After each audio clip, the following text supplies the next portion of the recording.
বন্ধুরা কেমন আছো তোমরা সবাই? আশা করি ভালো আছো। আমি তোমাদের নন্দিনী বোন আবার একটা ভিডিও নিয়ে চলে আসলাম তোমাদের সাথে। তো আমার বান্ধবীর আজকে বার্থডে গাইস, বার্থডে। তো বার্থডেটা ছিল 30 তারিখে আর আমি ভিডিওটা 2 তারিখে পোস্ট করছি গাইস। অনেক কষ্ট আজকে, কারণ অনেক বিজি ছিলাম আমরা। তো আমার বান্ধবীর জন্য আমি এই কানের দুলটা নিয়েছিলাম, কেমন লাগছে দেখতে অবশ্যই কমেন্ট করে জানিও। তো আমার বান্ধবী এখন বার্থডে গার্ল রেডি হয়ে গেছে, তো চলো তোমরা শোনো।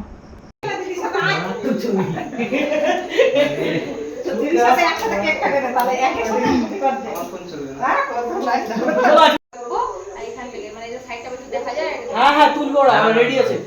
আমি দেবের বেলা কি করবো? কটা বেলুন এনে শোকেসে টাঙ্গে দিয়ে আর ওখানে কেক কাটাবো। বলে দিস কেক নে রে বাবু, তুল তুল।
তো গাইস এগুলো কেক, লুচি, তরকারি, পায়েস খেয়ে এই ভিডিওটা শেষ করলাম। তো ভিডিওটা ভালো লাগলে লাইক কমেন্ট শেয়ার করে দাও। তো টাটা, বাই বাই।